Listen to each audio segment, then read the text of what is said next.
Hello dear viewers, now that we have finished the cockpit of our MiG-17 FRESCO C in the last video, today we are going to focus on a component that is often overlooked. We are talking about the engine. Many people think that you can't see much of it anyway in a model and that little gunmetal or steel color is enough, but no. You can also make it look very realistic and really let your imagination run wild. There are so many shades that you can discover on closer inspection that can bring the steel monster to life. But more on that video later. I'm looking forward to your comments, and if you like, your subscription. If you like the content, just click the button below and subscribe. So let's start with the assembly. The components included in the kit are of sufficient quality. If you want, you can certainly purchase detailed segments from various resin manufacturers, but I think the components from the kit are quite nice and have nothing to hide. Even though plastic parts often have unsightly cut edges that need to be filled with a lot of filler, in this case it is not so bad, as much of it won't be visible later on. I decided to first check the fit and paint the interior, then glue the casing and continue working. I also glued the nozzle itself later so that I wouldn't have to mask it so often. Therefore, first remove the largest uneven areas with a model plur, a cutter and a sanding stick, and then glue it with the Tamiya Extra Thin Cement. If areas where the cutter was used too heavily look unsightly, lightly blend them with a Tamiya Extra Thin Cement glue.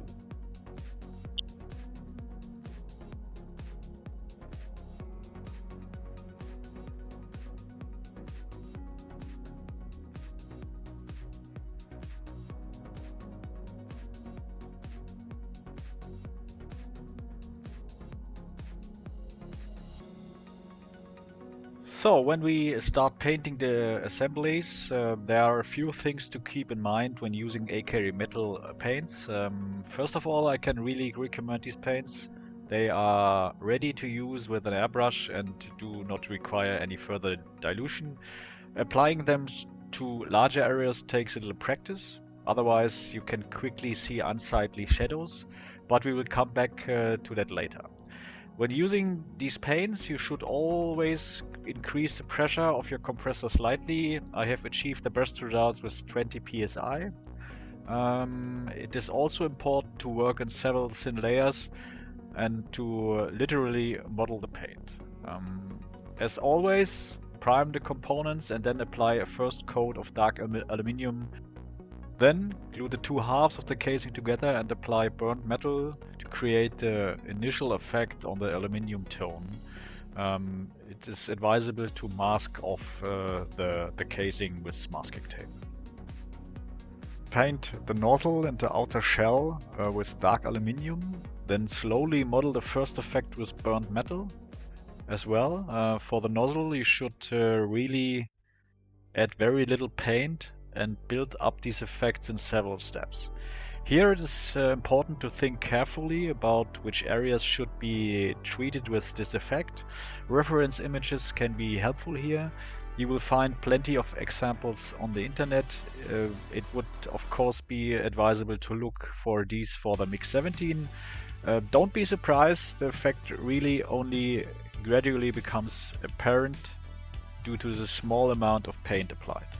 Work slowly and take your time, then the effect will convince you. So, but be advised, metal paints always have one disadvantage. The airbrush must be cleaned with a special cleaner thinner. There is a specially formulated cleaner for AK extreme paints. It's great, but you can also use Mr. Hobby tool cleaner or something like this. But in this case I recommend to use AK Extreme Cleaner. If you have a lot of money to spare, you should get an extra airbrush for metallic paints, because some of the paints always stick to the airbrush, which can quickly lead to a small amount of metal in the paint during one of your next paint jobs, even though you don't actually want it. I bought a model from Fengda approximately 20 bucks, you get a really good gun.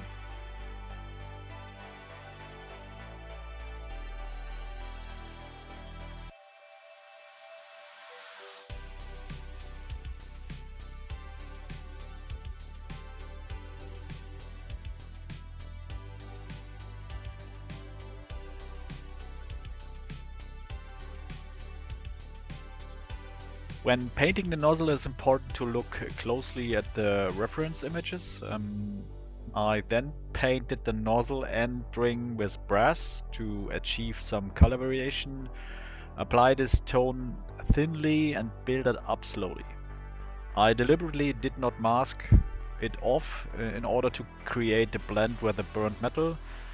Really set the paint flow to a minimum and gently apply the paint bit by bit. That is really important to achieve a good result.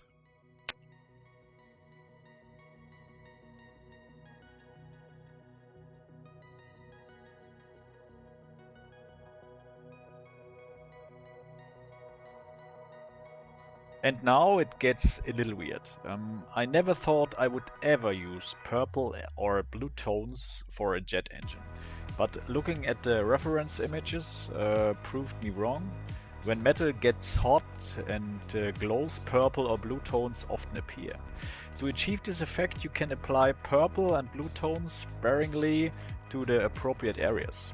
If you look closely at the pictures, you should first apply purple and then a slightly less intense blue. It is not important to work over a large area, but rather to add accents in specific places. Therefore, use very little paint here and model this effect slowly.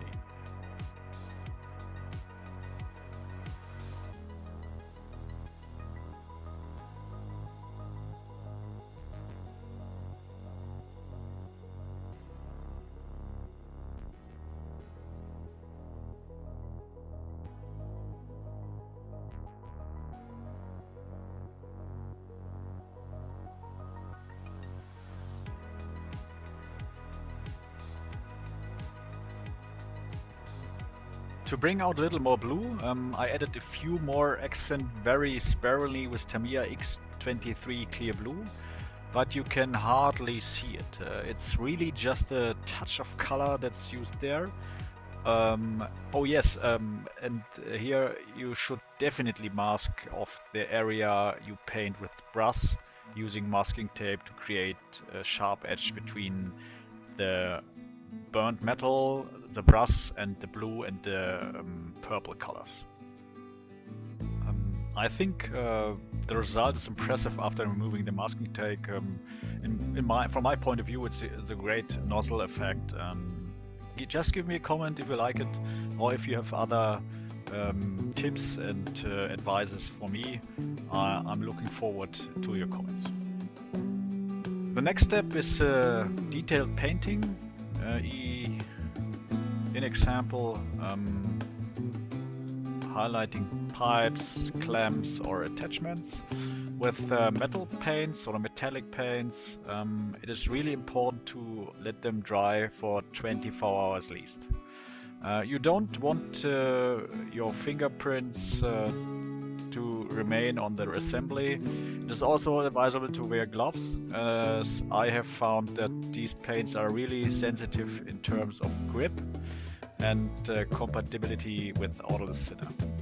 I would even recommend coating the whole thing with a silk gloss clear varnish before this step.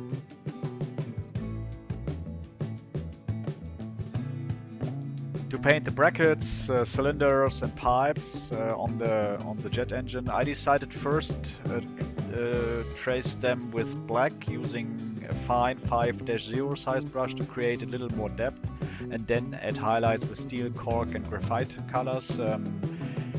This requires a steady hand and patience, otherwise you can quickly ruin the work you have already done. If you want to be able to remove the paint again once it is been applied, you should use a drying retarder. I tried it without, and luckily I worked out fine. Take a break between each step, otherwise your hand can quickly become shaky and the model will end up looking a bit strange.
And as a final step, we apply a wash to further highlight the add-on parts. I used oil paints from AK for this. Starship Fills offers a warmer tone than pure black and always looks the best to me.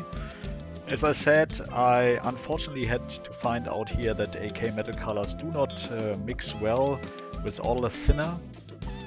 So I can only recommend applying a satin gloss coat before the step and let it dry for 24 hours. In my opinion, the result is impressive. Once installed, the engine looks great and makes the model more interesting and eye-catching. I hope you enjoyed the video. Thank you for watching. Happy modeling. See you next time.